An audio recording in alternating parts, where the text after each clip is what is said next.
भक्तों, आज हम सभी श्री रुद्र संहिता प्रथम खंड अध्याय 2 में नारद जी की काम वासना के विषय में जानेंगे। सूत जी बोले, हे ऋषियों, एक समय की बात है, ब्रह्मपुत्र नारद जी हिमालय पर्वत की एक गुफा में बहुत दिनों से तपस्या कर रहे थे। उन्होंने दृढ़तापूर्वक समाधि लगाई थी और तप करने लगे थे।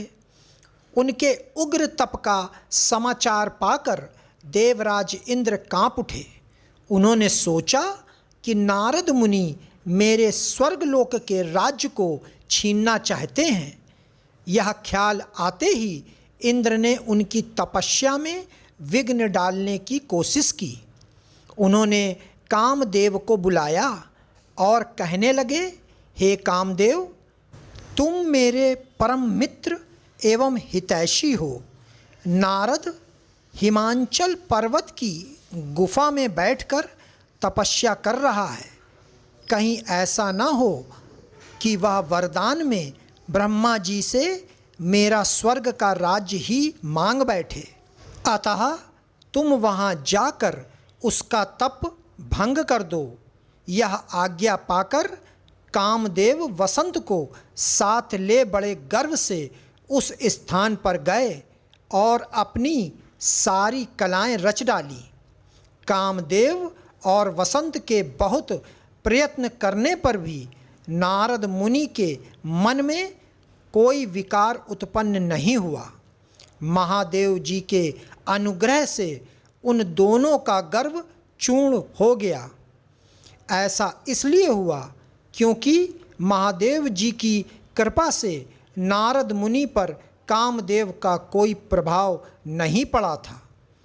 पहले उस आश्रम में भगवान शिव ने भी तपस्या की थी।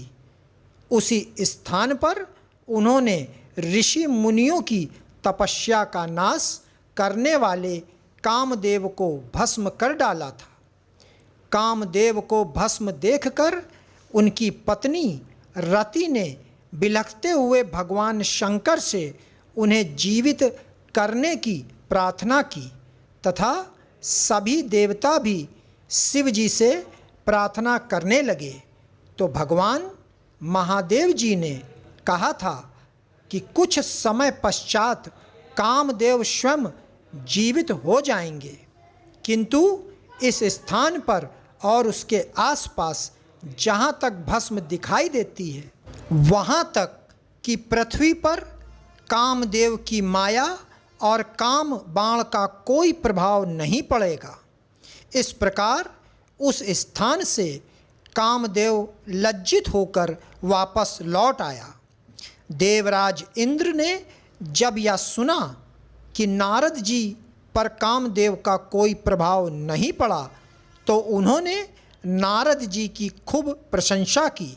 भगवान शिव की माया के कारण वे भूल गए थे कि शिव जी के शाप के कारण उस स्थान पर कामदेव की माया नहीं चल सकती। नारद जी भगवान शिव की कृपा से बहुत समय तक तपस्या करते रहे।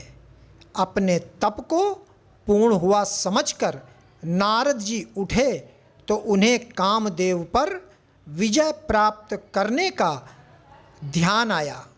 तब उन्हें मन ही मन इस बात का घमंड हुआ कि उन्होंने कामदेव पर विजय प्राप्त कर ली है। इस प्रकार अभिमान से उनका ज्ञान नष्ट हो गया।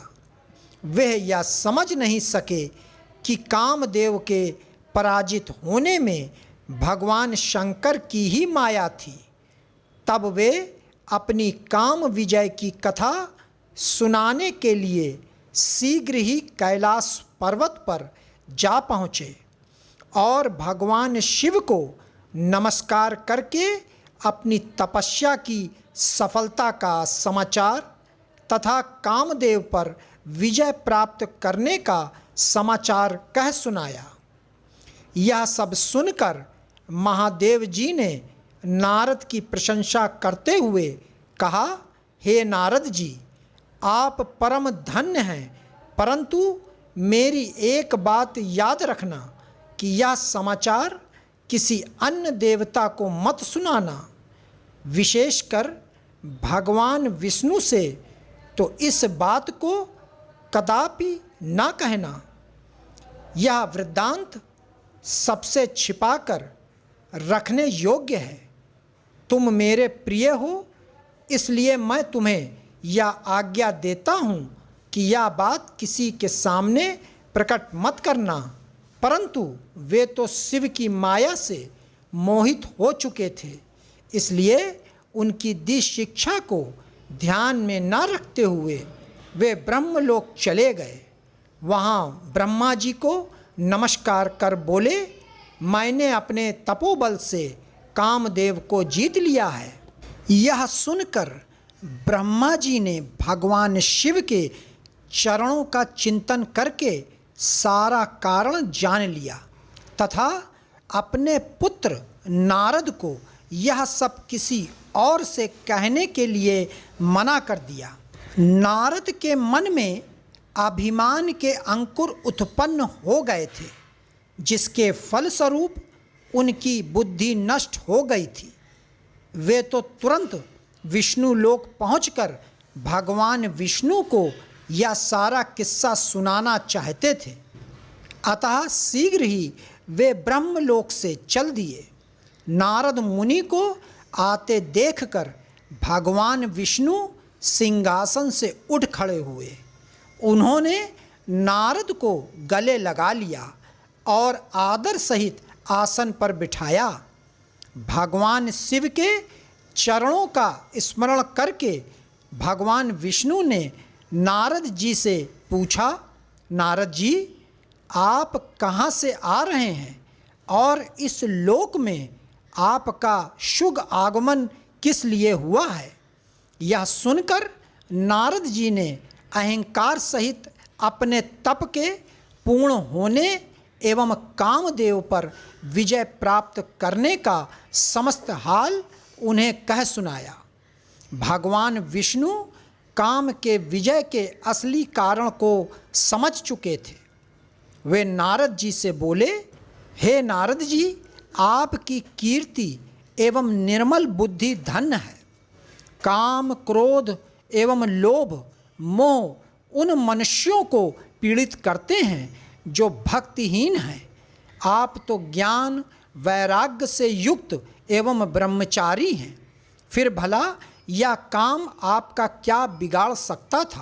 देव ऋषि नारद बोले, हे भगवान, यह सब आपकी कृपा का ही फल है। आपकी कृपा के आगे कामदेव की क्या सामर्थ्य है जो मेरा कुछ बिगाड़ सके? मैं तो सदा ही निर्भय हूँ। इतना कहकर नारद जी विष्णु भगवान को नमस्कार कर वहाँ से चल दिए। भक्तों, श्री रुद्र संहिता प्रथम खंड अध्याय 3 की कथा सुनना ना भूलें और हमें कमेंट में ओम नमः शिवाय अवश्य लिखें।